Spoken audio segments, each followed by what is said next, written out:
为了逃避后母搓磨，我跪着求纨绔小侯爷娶我。小侯爷问：你是说你带了大把嫁妆，嫁我只为了避难，婚后不会管我？我想逗蛐蛐遛鸟玩头子，你还帮我跟父母遮掩？我乖巧点头。他又问：想娶几个娶几个，外室内室小妾通房红颜知己？我继续乖巧的点头。他的笑已经压不住了。那你呢？我娇羞道：我自然要尽妻子本分，小侯爷欠下的赌债，我嫁妆还。丫鬟青离满脸懵逼：小姐，咱们哪有嫁妆？闭嘴！嫁小侯爷，我爹还敢不给嫁妆？他美滋滋把我娶进门，洞房花烛夜，盖头刚撩起来我就哭。你哭什么？我亲一点啊，我就亲一口行不行？啊，我不碰你行不行？谢侯爷怜惜。我躺下就秒睡，完全不管自己右手都快废了的小侯爷。后来他出去玩，我在屋里哭，呜呜呜，黑灯瞎火，没个人陪我，好怕。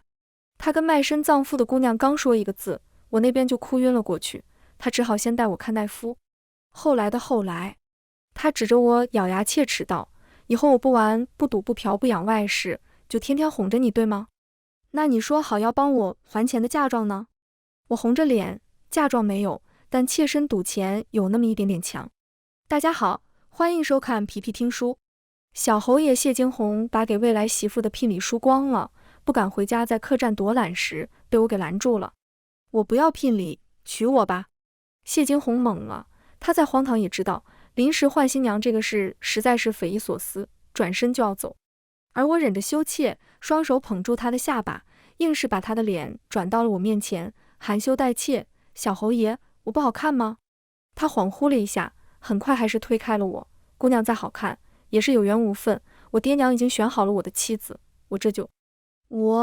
您那聘礼还剩多少？他突然就哑了火。而我说：聘礼我不要，我爹是苏州城有名的富商，嫁妆必然不少，而且……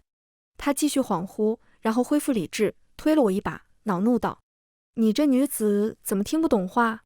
我谢惊鸿在荒唐，换新娘这种事情也闻所未闻，话本子看多了。我楚楚可怜道：我的嫁妆可以帮您还赌债。谢惊鸿说到一半的话，嘎一声卡到了嗓子眼里，半天没说出下半句。而我见他不说话，又颤巍巍地说：大不了以后你出去鬼混。谁鬼混？不是鬼混，是附庸风雅。你附庸风雅的时候，我帮你跟公婆遮掩啊。谢惊鸿不说话了。我趁热打铁：以后你想娶几个外室，想要几个通房，我都不会管，你想要几个就要几个。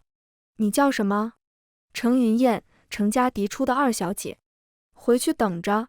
当晚，听说谢惊鸿死活不肯娶父母选定的未婚妻，说是在街上对我一见钟情，非要娶我，被他爹狠狠打了一顿，并在院子里跪着。大街小巷开始传言，小侯爷那么痴心一片的女子，该是何等惊才绝艳，让人一见倾心。听到这个传言时，我正在和我的丫鬟青梨坐在面摊上吸溜面条子，打扮得像俩村姑，没人能看出来我就是话题中的女主角。青梨嘴里满是面条，口齿不清的要说话，我把一瓣蒜塞进她嘴里，老是吃。她还是忍不住嘶哈嘶哈地问：这是成了？成了，她想要我的嫁妆。可小姐，我们没有嫁妆啊。先忽悠个夫君再说，放心，车到山前必有路。他要打你呢，那也比在咱家强。他老老实实的吃面，吃着吃着流下泪来，蒜实在太辣了。我娘亲死了没几个月，我爹就娶了后母。当年我3岁，我后母带过来的一个4岁女孩，眉眼生的和我那风流倜傥的爹一模一样，名叫程云凤。程家嫡出了大小姐程云燕，从那天开始成了二小姐，不知道的还以为我是后母带过来的那个。10来年里，这母女俩抢吃抢喝抢穿抢关注，桌上的饭菜都要抢第一口，如此上下蹦跶。我爹看的是满脸笑容，女子就要敢争敢说。我信了他，第二天伸筷子和程云凤抢了一根鸡腿，挨了我爹一巴掌，去祠堂里跪了3天。之后这母女俩更是肆无忌惮，尤其是在生儿子之后，我的待遇也就比他房里的大丫鬟强上那么一点点。眼看着到了指婚的年纪，后母很快就给我选好了夫婿，就是他那个打死了3个老婆的侄儿。对方说不要嫁妆，送来的聘礼也都给程云凤留着。我后母爽快答应了。我必须要找个身份地位都能压住成家的人嫁了，哪怕他是个混不吝的。不就是两头骗吗？谢金红真上门了，我嫁妆就有了，有了嫁妆也不算骗谢金红了。那点赌徒心态我还能没有吗？第二天一大早，谢金红就来说亲了，他一瘸一拐的，带着媒人手里捧着聘礼，但人一点不显狼狈，站在我家这还算富贵的院子里，竟然还有些鹤立鸡群的感觉。我那个拜高踩低的势利眼爹大惊失色，早知道小侯爷为了娶自己心爱的女子和全家抗衡，可惜了大半宿家里的孩子怎么没这个本事，结果发现这女子就是他最不受宠的女儿云燕。小侯爷，您说的是云燕，不是云凤？谢金红斜着眼睛看他，心里早就不耐烦了。小爷，我心爱女子的名字还是记得清的。我爹猛了一会儿，想找我，但突然想不起来我在哪里，低头问身边的丫鬟：“二小姐现在人在何处？”丫鬟满脸尴尬，在帮大小姐包石榴。胡闹，让她好好打扮一下过来。我过来见客的时候，特意带了我最昂贵的首饰，连我娘给我压箱底的东西都翻出来了，光是戒指就带了20个。阳光下熠熠生辉的我，足以晃瞎所有人的眼。谢金红被我那珠光宝气闪瞎了眼，痛快地定下了婚约。一直到谢金红走，我爹还坐在那里满脸懵，他想不通为什么谢金红会看上我，而不是程云凤。但他最后也没问，他更疑惑的是，我那满脑袋的首饰哪里来的？他和后母可没给我多少钱。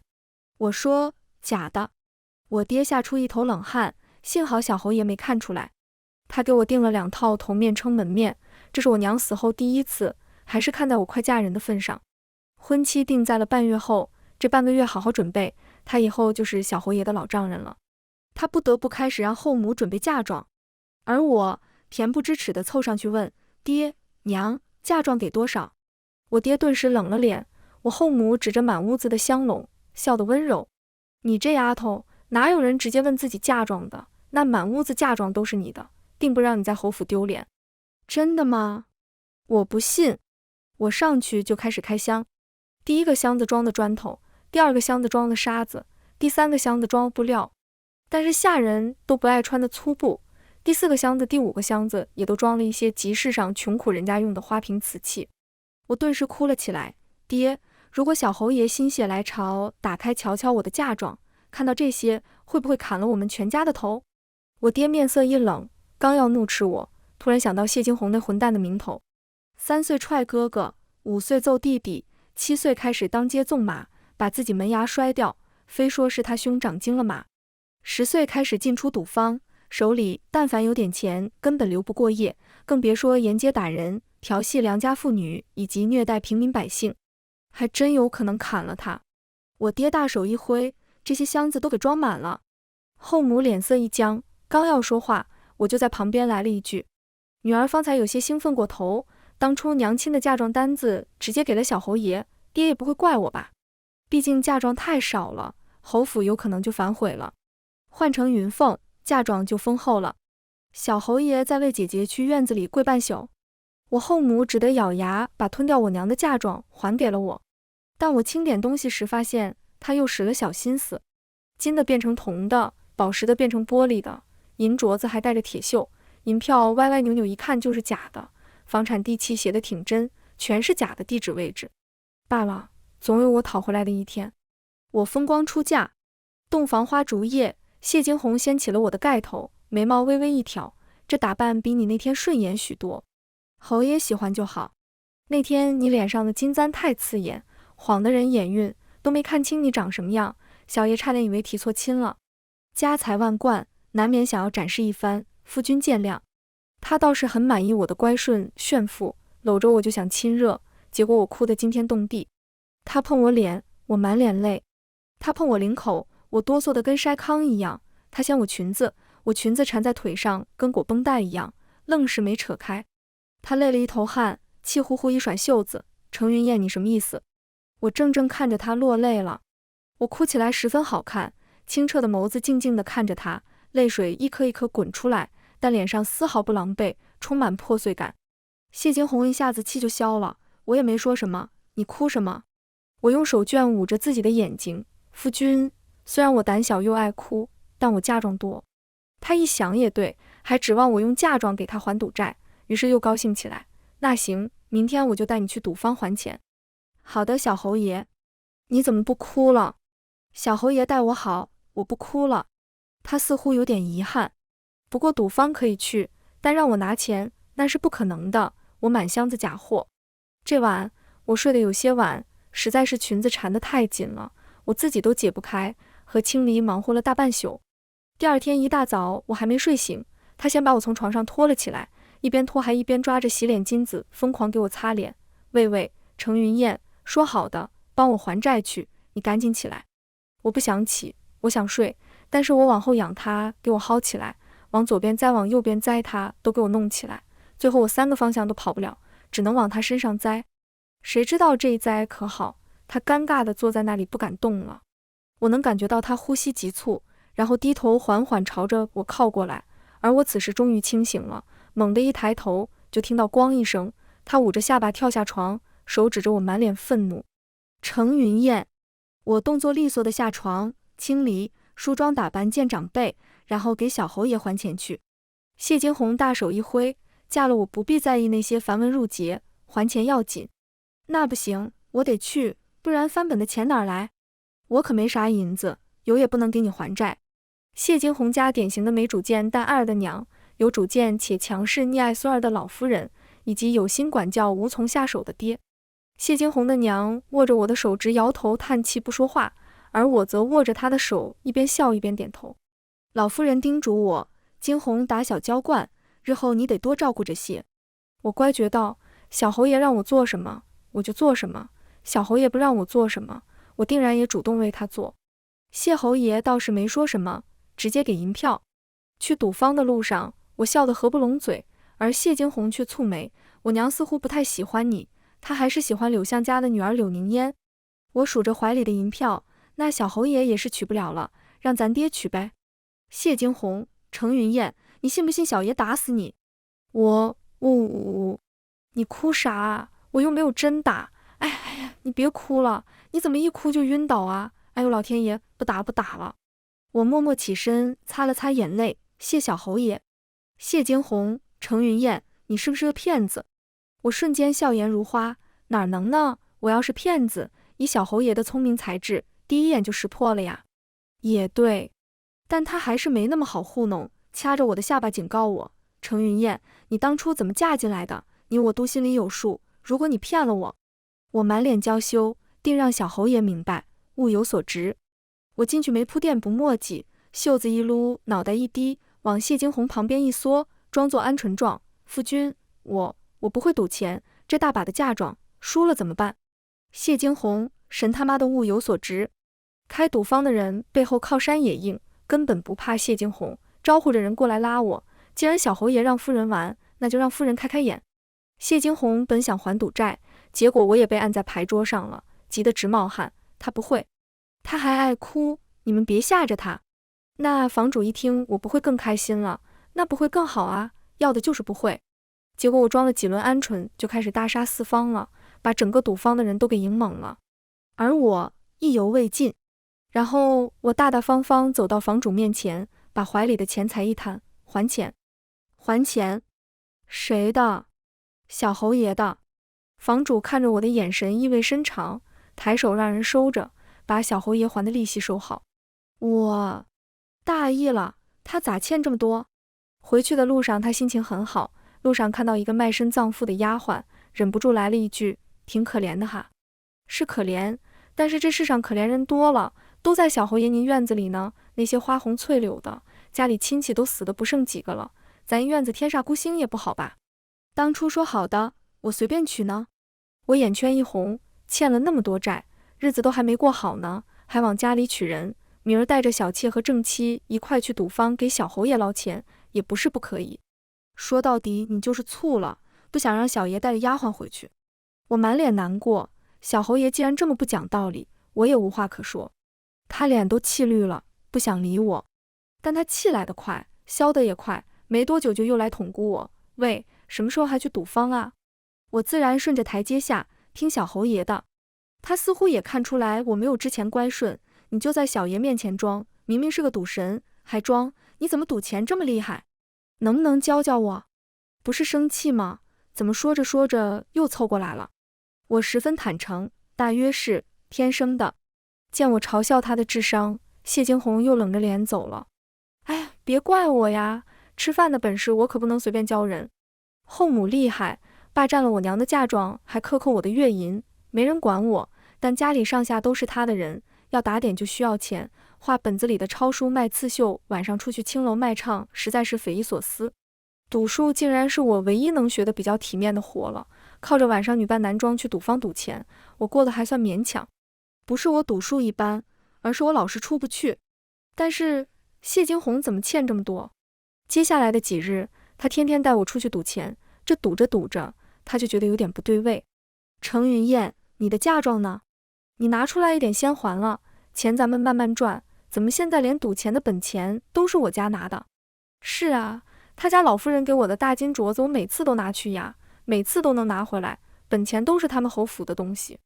他问，你是不是有事瞒着我？我满脸无辜地望着他，像小侯爷欠了那么多钱那种瞒吗？给柳凝烟的聘礼侯府到底准备了多少？我这个赌神都赌累了。你当初求我的时候，不是这个嘴脸。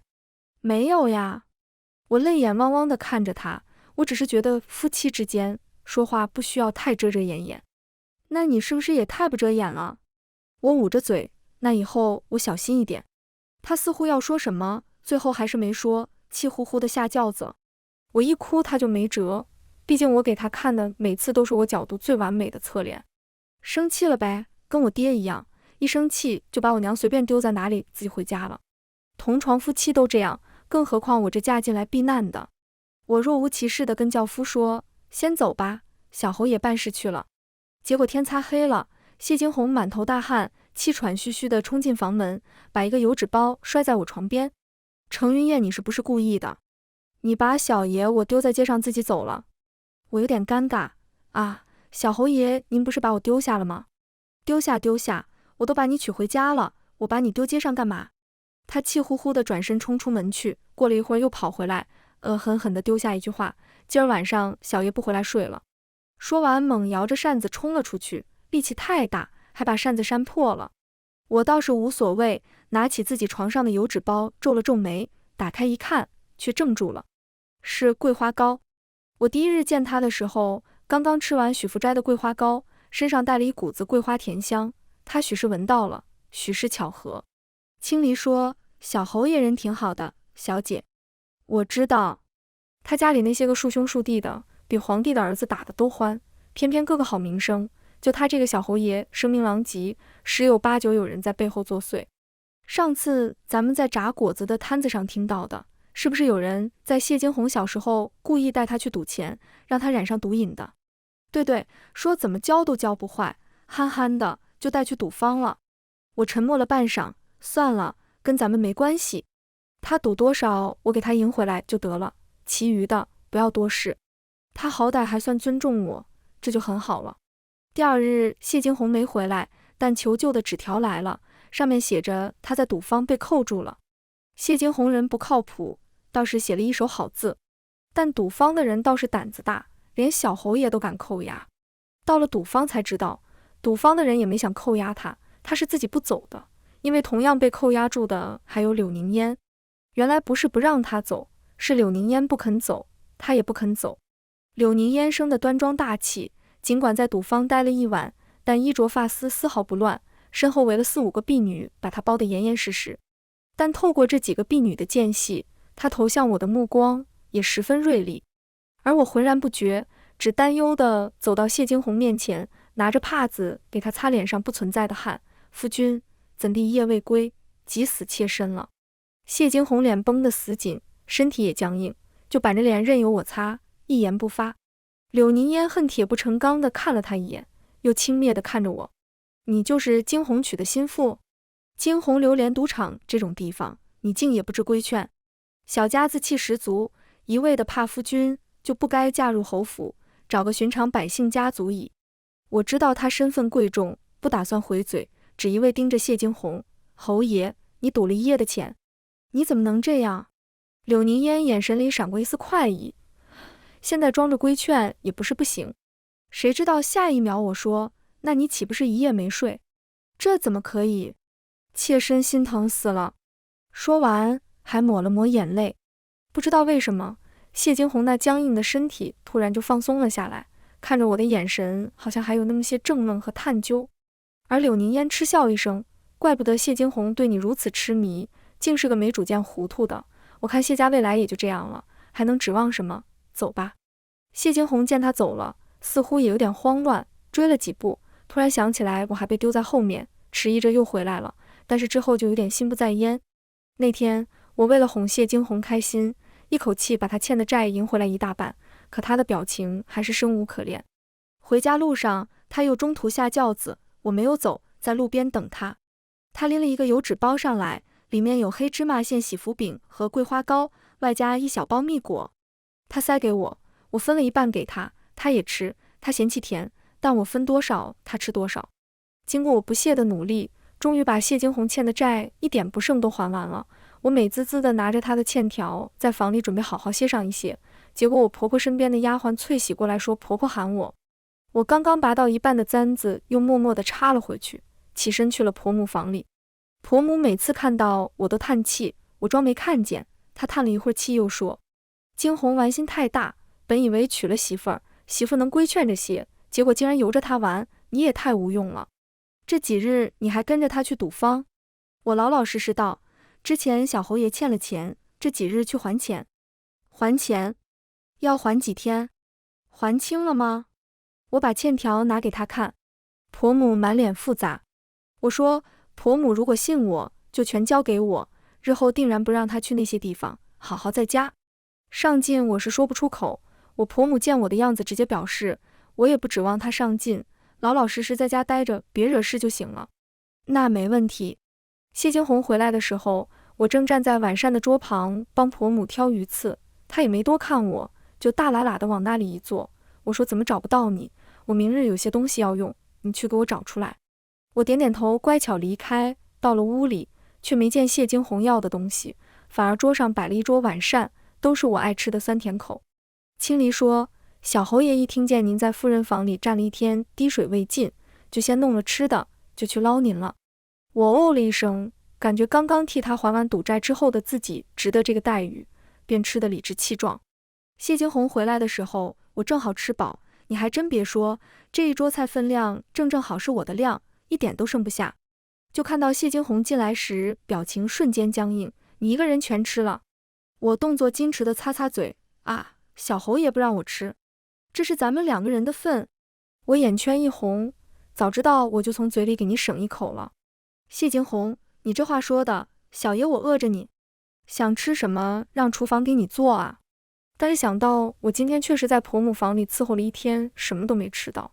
他默默地闭嘴了，只走过来安慰我，以后我娘喊你，你就装病，我老这样，每次他都没辙。我低头不理他，他以为我哭了，凑过来哄我，这就要哭了，也太娇惯了，一看就被家人宠坏了。我直接把欠条拿了出来，双眼亮亮地看着他。谢金红懵了，半晌他惊喜地拿过来，这么快就还清了。他这顿饭实在让我有点心中微暖，想着我也给他点回馈。想要吗？当然。那日后别去了，不然我可不给你赌了。今日婆母可气坏了，下次直接让你把我休了。行嘞行嘞。侯爷给我写个承诺书。他龙飞凤舞地写了承诺书，突然激动地把我搂在怀里，然后拿着欠条一溜烟跑了。他应该喜得不知道怎么着，又给我来了个彻夜未归。青离去打探过了，回来后犹犹豫豫地说，小侯爷去找了柳姑娘，两人一起去茶楼喝茶听曲去了。他有些担忧地看着我的脸色，夫人，咱们……我说，咱们该吃吃，该喝喝，哪就那么娇惯了？谢金红说的不对，我家人从来没有宠过我，宠过我的只有他一个人。他真正想宠的人也不是我，他看柳凝烟的眼神不太一样。谢金红回来的时候，又是天光大亮，我在屋里睡得十分踏实。他进来说了我一句，你倒是个没心肝的，吃好睡好。我翻了个身不理他。他又凑过来，但惦记着我会哭，没敢太放肆，跟你商量个事。我之前的发小周尚书家的小儿子弄了几只极品蟋蟀，想让我去玩，我娘不让我跟他玩，你帮我遮掩遮掩。见我没说话，他有点急了，喂，当初你嫁过来的时候，咱俩说好的，我出去玩你帮我打掩护。我笑着说，小侯爷急什么？这有什么难的？您尽管去吧。他开开心心的去了，回来的时候，我正在被婆母罚跪，我眼睛红肿，委屈不已，整个身体摇摇欲坠，一看到他就露出一个微笑，晕倒在地。我在醒来的时候，就看到他龇牙咧嘴趴在我旁边，一看到我醒了，他急着辩解，你放心，我全都认了，娘不会再怪罪你了。说完之后又拉下脸来，你这帮人遮掩的功夫也太差了吧，我刚走你就露馅了。我声音低落，带着哭腔，实在不敢在长辈面前撒谎，不过放心吧，小侯爷，我跟娘说，是我逼你去的，绝对不是你自己要去的。谢惊鸿，怪不得我娘揍我这么狠。程云燕，你要是不会说话，下次就哭就行了，成吗？好的，小侯爷。过了一会儿，他看着我红肿的膝盖，又有点心疼，以后我不出去玩了，免得你遭罪。我又哭了，伏在他怀里喊他的名字。晚上他睡着了之后，我偷偷见了婆母，娘，以后小侯也不会再去斗蟋蟀了。婆母很开心，心疼地问我膝盖疼不疼，然后又塞给我一个大金镯子。我咬过了，货真价实，不像我的，戴久了手上印铜绿色。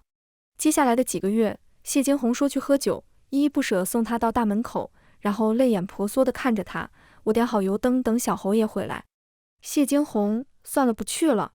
他说想买几个丫鬟，我马上就安排，丫鬟一个比一个漂亮，一个比一个伶俐，他挑得不亦乐乎。转头一看，我站在风口，发丝凌乱，眼中含泪，摇摇欲坠。谢惊鸿，算了，不要了，反正还够用。更要命的是，他在外头的那个红颜知己清官人，最近好像被人缠上了，非要给他赎身做小妾。于是红颜知己求上门，跪在大门口不肯走，把谢惊鸿的爹气的把家里的棍子都找了出来。谢惊鸿吓得够呛，躲在我房里不敢出来。云燕，要不我跟你回娘家？一回1年不回来的那种。他是真怂啊。最后我说，这是我给你摆平，但是以后你不许再去青楼这种地方。他点头如捣蒜，完全没发现，以后赌场和青楼都去不了了，也没法斗蟋蟀了。于是我出去跟那红颜知己林红婉见了一面，给了他赎身契，他高兴地跟我磕了个头。谢夫人成全，您放心，我的姐妹遍布天下，只要小侯爷再踏进这些地方，您第一个知道。解决了红颜知己的事，谢惊鸿好像突然觉得我这个夫人好像有点能干，这赌钱一流，院子也管得井井有条。虽然他娘经常罚我，但也经常给我送东西。连一向疼爱他的老夫人，最近也经常和他说，都成亲了的人了，别老是和孩子一样，多疼疼云燕。他满脸怀疑地看着我，你好像不是个笨蛋。我，你当时为什么非要嫁我？都成亲这么久了，才想起来问吗？我被我家人逼得没办法了，走投无路，但是小侯爷放心，我会比您能够娶到的大多数女子都做得好。谢惊鸿却会抓重点，你真带了那么多嫁妆？我讪笑，那是自然。那你给我开个箱我看看。我怎么感觉这行为哪里见过？我的嫁妆自然没能瞒天过海，继母弄了很多赝品糊弄我，我明明知道，却也没法闹出来，毕竟出我家那个火坑是最重要的。谢惊鸿越看脸越绿，你就准备拿这些嫁妆给我还钱？你就说还没还完吧。谢惊鸿，倒是还完了。我声音带了颤音，又开始哭。我娘本来是有那么多嫁妆的，但是她去世之后，我继母把持了她的嫁妆，这么多年花了许多，如果不是嫁给小侯爷，剩下的那点也没了。她静静地听着，最后揉了揉我的头发，没事没事，你们家没人疼你，以后小也疼你。我开心地看着她，真的。她看着我意犹未尽，真的，你别笑，再给小爷哭一会儿。后来她冲到我家去，拎着我娘的嫁妆单子一样一样要嫁妆，还带了个鉴定先生，还带了我继母给我带过去的嫁妆。你这羊脂白玉手镯不对劲儿，这成色是石头不是玉，你是不是掉包了？这红宝石看着不对啊，你这是玻璃做的吧？还有这对赤金镯子，你瞧这接口处打磨的毛糙不说，分量也轻了半截，怕不是掺了同料充数。翡翠烟壶对光看全是棉絮，新坑换老料了。银鎏金酒具也不对头，鎏金层薄的透光，用指甲一划就露白。陪嫁单子上写的可是厚鎏金，这分明是偷工减料的次品。东珠项链，珠子大小不均，光泽发乌，把小爷当猴耍。我爹忙不迭道歉，满脸冷汗。得罪侯府那可是大罪，谁也没想到这小侯爷荒唐到这份上，还真拿着老婆嫁妆单子一样一样对，还带鉴定的。说出去不怕人笑话吗？哦，对，他天天被人笑话，早就无所谓了。我爹最后还是无奈表示，这嫁妆单子上很多东西都没有了，所以给我补了一些。谢金红单子一扔，满脸冷意，那也补同价值的东西，你们补的什么破铜烂铁？我爹哭丧着脸把钱都补上，还嘀咕，怎么这小侯爷跟云燕一个德行？谢金红喜滋滋的让人扛着东西回来，把拿回来的银票给我看，你看，我欠的债你给我还完了，别人欠你的债我给你要回来了。他怕我哭，手帕都准备好了，但最后我却一滴眼泪没掉。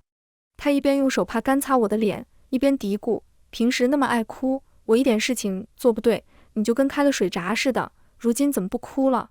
我说，我已经不会为不值得的人伤心了，只为该伤心的人流泪。他的表情一言难尽，最后手帕一扔，你以后再也不哭给我看了。他气呼呼出去，又一晚上没回来。清理想跟着去看看他去了哪里，我没让。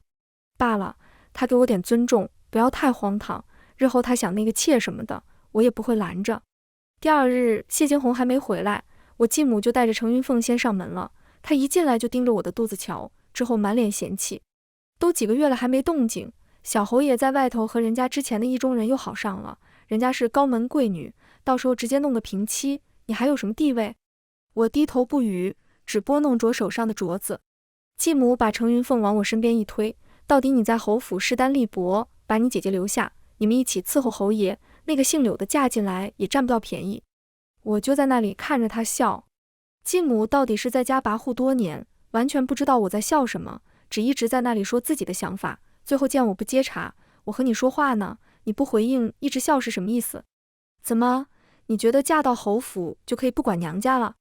日后若是小侯爷负了你，你看看谁还能给你出头？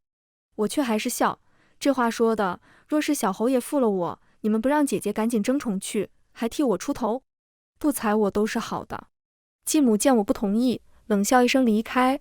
当天他决定和程云凤自己动手，他把程云凤送到了谢金红经常去的赌坊门口，结果没见着。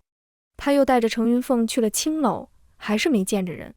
最后他们听说周尚书家小儿子又搞了几只蟋蟀，便冒险混了进去，结果被人发现了，乱棍打了出去。程云凤的门牙险些被打掉，一路上捂着嘴狂奔回轿子里。他们实在不懂，那个终日游手好闲的纨绔子弟，怎么突然在他的舒适区域销声匿迹了？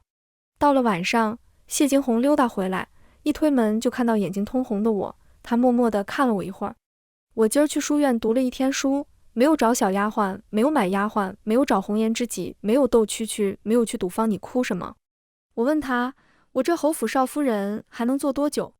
他问我，你又咋了？我哭得嘤嘤。我继母说了，要我姐姐过来一起伺候你，免得柳姑娘进来做了平妻，我被欺负。谢金红脸都绿了，胡说八道什么？谁要娶柳姑娘？谁要娶平妻？谁要娶你姐姐？谁又敢欺负你？我都不敢惹你。我哭得身体直打颤，你动不动就一夜不归，谁知道是不是找柳姑娘去了？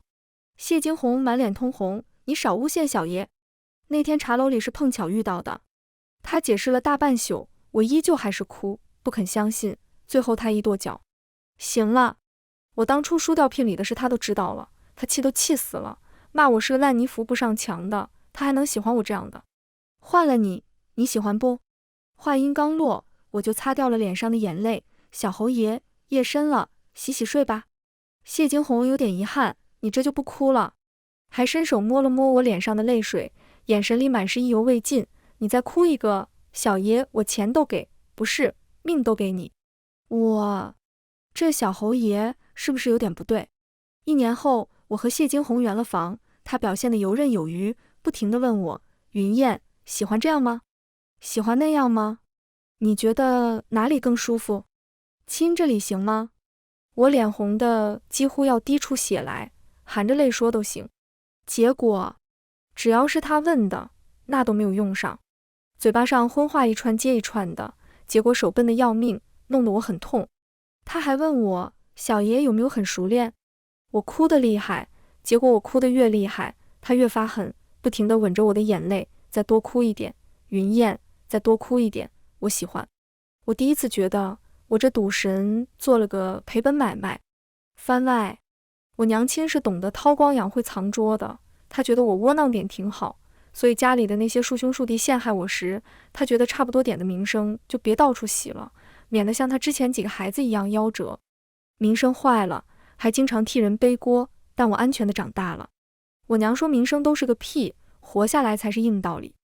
而程云燕来找我的时候，我觉得这个女人眼里带着一股子死意，我鬼使神差地答应了下来。但是我没有告诉她，我根本就没有输掉聘礼，就是柳宁烟说她不想嫁给我，让我自己找个理由别来提亲，我就随口说把聘礼输了。竟然还有人巴巴地跑来帮我还钱。柳宁烟说她定然是有所图，而不是对我有情。我不愿意相信，但也知道她说的是事实，这姑娘找我纯属为了逃难。我娶了她，但没想到她哭起来这么好看，赌起钱来又这么厉害，这不是为我量身定做的媳妇儿吗？但她眼里好像没我，看到我娘给她的金镯子时，她比看到我脱光了还兴奋，当然我也没有机会脱光，她看到我脱衣服就哭。小爷，我白练了8块腹肌，竟然把媳妇看哭了。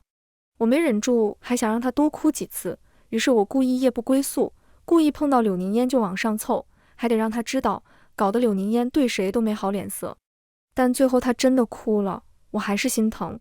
最后我想，要不在床上哭也行。她什么时候愿意圆房啊？不让我碰丫鬟，不让我买丫鬟，不让我找柳宁烟，也不让我夜不归宿，但她倒是管我啊。我到时候一定让她好好哭。全文完，皮皮听书，感谢您的观看，每天上新精彩小说，喜欢就订阅吧。